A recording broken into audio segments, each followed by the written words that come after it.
Welcome back to Lamb's Cryptoverse. I'm calling this presentation today Yield Curve Elasticity. This is the one word you need to know. So if you like this video, don't forget to like us and subscribe to us. Let's get going.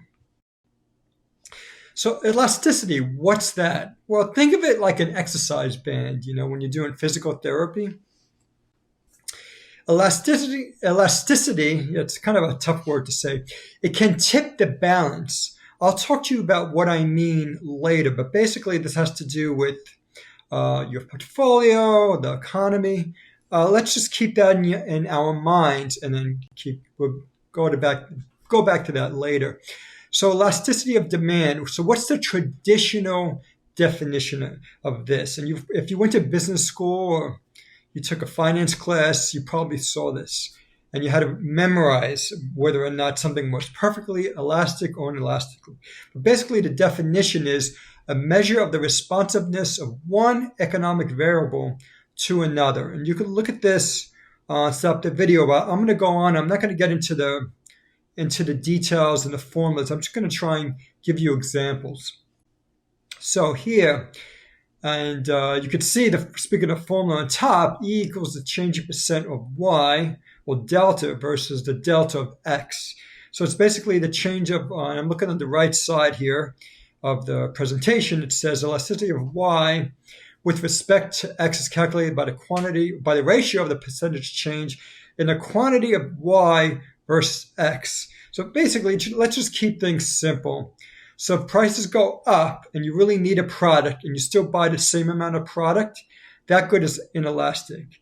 If the price goes up, even if it goes up a little and you stop buying the product or buy less of the product, you buy a lesser amount of the product, that's elastic demand. That's all it is. And some examples of elastic demand are soft drinks, maybe alcoholic drinks, drinks you really don't need to survive, right? We only need water as a liquid to survive. We don't need Coke.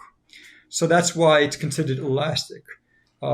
Cereal, maybe we could eat something else, bread, rice. Basic clothing, I should say. Electronics, that's elastic. I'm sorry, going back to clothing, it's not basic clothing.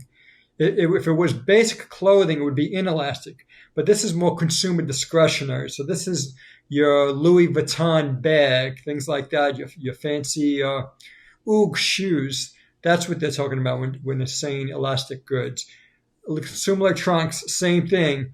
Your fancy iPhone that has 1 million megapixels on it, and it's tied to your Apple Watch and your iPad, or maybe your fancy luxury car, your Tesla, your Audi, your Mercedes.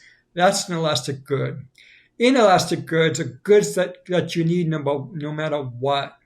Life-saving medication, gas to heat your home, electricity for your home, cigarettes, I guess because they're assuming you're addicted, and education. Those are inelastic goods. Now, what I'm doing is I'm transferring this to Treasury rates and interpreting the movement of Treasury rates. So how do we apply that? This is not cut and dried. You need to figure out how much rates should rise or fall based on that day's economic data release. And you're asking, how could I do that? It's difficult, right? There's so much news coming out every day. You're not sure how to interpret it. So here's what you do. You look only at the biggest news and the biggest movements of Treasury rates. It's that simple. And I'm going to give you an example in the next slide. And you do this over the entire yield curve. So not just short-dated maturities, but mid-dated maturities and longer-dated maturities. And this is Treasuries, of course. So you basically plot a yield curve. And the last point here is, if the 30-year and 10-year have high elasticity to weak economic news, then you know that it's sensing a slowing in either economic growth and or inflation. And this is a yield curve. I'm sure you've seen this before. So normally we have a normal yield curve, which rises over time as the maturities lengthen. but you can also have a flat one, or what we have now is an inverted yield curve. So the yields for the longest maturities are actually lower. Again, the yield for the longest maturities are longer than for the shortest maturities. It doesn't even make sense when you first think about it. So here's an example of what I'm talking about. Here's an elasticity example, and I'm showing where the 30-year rate, Treasury rate, is elastic. So for example, the CPI report comes out. So that's the big inflation report everyone looks at. It comes in much lower than expected. So now you have to see how the Treasury rates react to that economic report. So here I plotted the 30-year, and this is hypothetical, of course, but the 30-year rate is down 55 bips, or 0.55% to 3.1%. The 10-year rate is down 40 basis points. The 5-year rate is down 20 basis points, and the 2-year rate is only down 5 bips, or 5 basis points to 4.1%. So in this example, you can see that you're getting a much higher decline in rates as we look at further out treasuries, and with the best example being the 30-year rate. That Treasury rate is down 0.55% in one day from one report. So that's shown a lot of elasticity. But there's some counter arguments to my theory. These arguments show what the shape of the yield curve could be based on other types of theories. There's the expectations theory, that if we think there's going to be inflation in the future, rates are going up. The long rates rise over time. Liquidity preference, if we think that time means there's less liquidity, so the 30-year Treasury is going to have less liquidity, won't be able to get our money back, so that rate should be higher than if we get our money back in 3 months. That's liquidity preference. And market segmentation has to do with the theory that there's certain natural buyers and sellers, especially buyers, depending on what the maturity is. Like think of the 30-year rate. Pension funds, endowment funds like to buy long-term bonds. And how about the 10-year rate? Well, the housing market, I'm not sure if you know this, but the 30-year mortgage is actually based off the 10-year note. So there's a lot of demand for the 10-year note. So that's what the market segmentation theory is. So all these different theories affect the shape of the yield curve.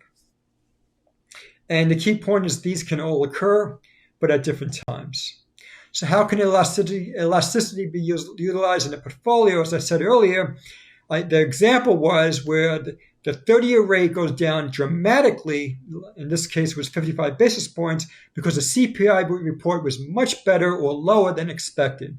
So because of that, what we should interpret is that the yield curve is starting to invert, and we should think that maybe we have a feeling, or we have a forecast of a lower GDP growth, that this helps solidify that forecast of lower growth or even a recession. So perhaps what you should do is tilt your portfolio towards more defensive sectors, such as consumer staples, healthcare stocks, and utilities, and interest rate sensitive companies. And then you could even move it away from companies that are affected by lower economic growth. And then later on, you can think about growth stocks, depending on when the Fed's going to pivot. So there's a little balance to this. So basically, keep things simple. Just use this elasticity theory that I have to figure out where the economy is going, and then you can figure out what to do afterwards. In conclusion, elasticity, or you could even call it beta with economic data, is an interesting concept. Elasticity can help aid us in our tactical asset allocation, which I just mentioned the slide before. And listen, the Fed's going to pivot someday. We don't know when, but it's going to be soon. But if you keep track of what's going on with economic news and the yield curve and how the different treasury rates are moving with economic data, you'll be one step ahead of everyone else. Well, thank you all for listening, and please come back to Lamb's Cryptoverse. Bye-bye.